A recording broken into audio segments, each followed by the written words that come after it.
Imaginez un peu, un intrus qui grandit en silence à l'intérieur du corps, parfois pendant des années, sans le moindre signe. C'est exactement le mode opératoire du kyste hydatique du foie, une pathologie vraiment surprenante causée par un parasite. Alors ensemble, on va remonter la piste pour comprendre comment il fonctionne, comment on le trouve et surtout, comment on s'en débarrasse. Bon, alors c'est quoi exactement ce fameux kyste hydatique ? En fait, c'est une sorte de tumeur kystique, mais attention, à rien à voir avec un cancer, je vous rassure. C'est une poche remplie de liquide qui se forme dans le foie. Et son origine, elle est plutôt inattendue. C'est la larve d'un ver solitaire qui, normalement, vit sa vie dans l'intestin d'un chien. C'est la grande question, n'est-ce pas? Comment est-ce que la larve d'un parasite de chien arrive à se retrouver dans le foie d'un être humain? C'est ce voyage complètement improbable qu'on va décrypter ensemble. On va commencer par ce qui rend cette maladie si particulière et, disons-le, si redoutable, sa discrétion. Le kyste hydatique, c'est un véritable envahisseur silencieux. Il peut se développer pendant très longtemps sans faire de bruit. Et c'est là que se trouve tout le danger. L'infection peut rester totalement silencieuse, sans aucun symptôme, pendant des années. Elle est assez répandue dans certaines régions du monde, comme au Maroc par exemple. Le piège, c'est que du coup, le diagnostic se fait souvent bien trop tard, au moment où le kyste a tellement grossi qu'il commence à provoquer des complications sérieuses. Pour piger comment l'infection arrive, il faut d'abord comprendre la stratégie de l'ennemi, son cycle de vie, quoi. C'est une chaîne, une mécanique bien huilée qui implique deux animaux. Voilà la boucle principale. Tout part du ver adulte, qui vit tranquillement dans l'intestin du chien. Ce ver va libérer des milliers d'œufs dans les déjections de l'animal. Ces œufs se retrouvent dans la nature, sur l'herbe par exemple, et là ils sont avalés par un mouton.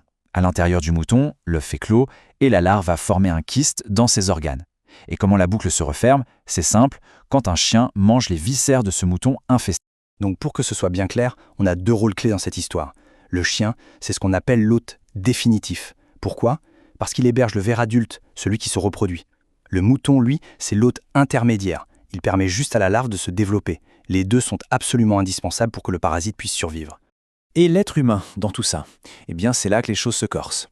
L'homme, il n'a rien à faire dans cette chaîne. Il n'est pas un maillon naturel. Il en devient une victime, par accident. La contamination se fait toujours de la même façon. Il faut avaler, sans s'en rendre compte, les œufs microscopiques du parasite. Ça peut arriver tout bêtement en caressant un chien porteur qui a des œufs sur son pelage et puis en portant les mains à sa bouche. Ou alors en buvant de l'eau ou en mangeant des légumes crus qui ont été souillés. On comprend tout de suite mieux pourquoi les professions comme les éleveurs ou les bergers sont beaucoup plus exposées. Ok, donc une fois qu'on suspecte une infection, comment on fait pour débusquer ce kyste bien planqué à l'intérieur du corps? Aujourd'hui, les médecins ont heureusement des outils très performants pour ça.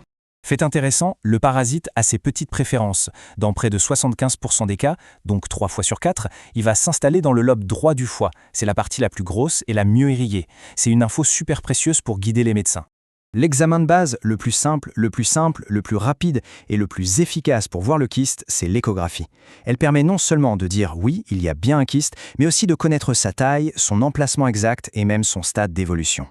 Et ce qui est assez fascinant, c'est que l'aspect du kyste à l'échographie raconte une histoire. Les médecins utilisent une classification, celle de Garby, pour le décrire.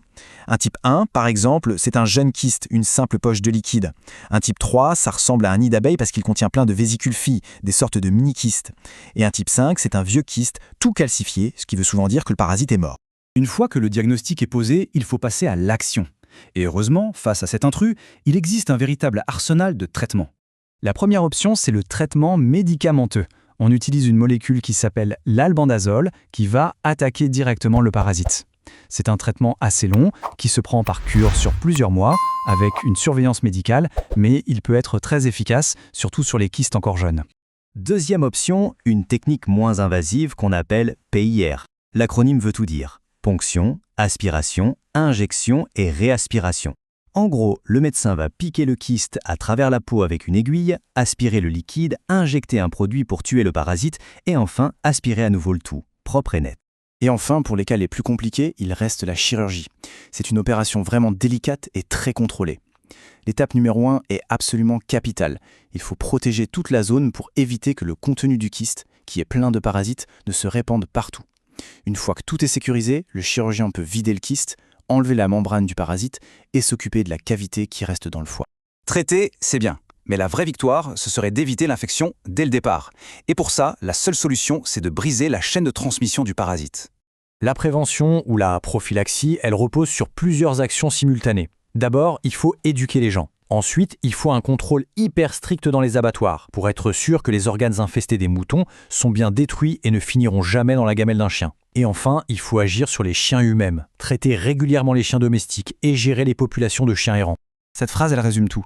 Traiter les personnes une par une, c'est nécessaire, mais la solution globale, elle est collective. Si on n'a pas une prévention super rigoureuse à tous les niveaux de la chaîne, la maladie continuera de circuler. C'est un vrai enjeu de santé publique.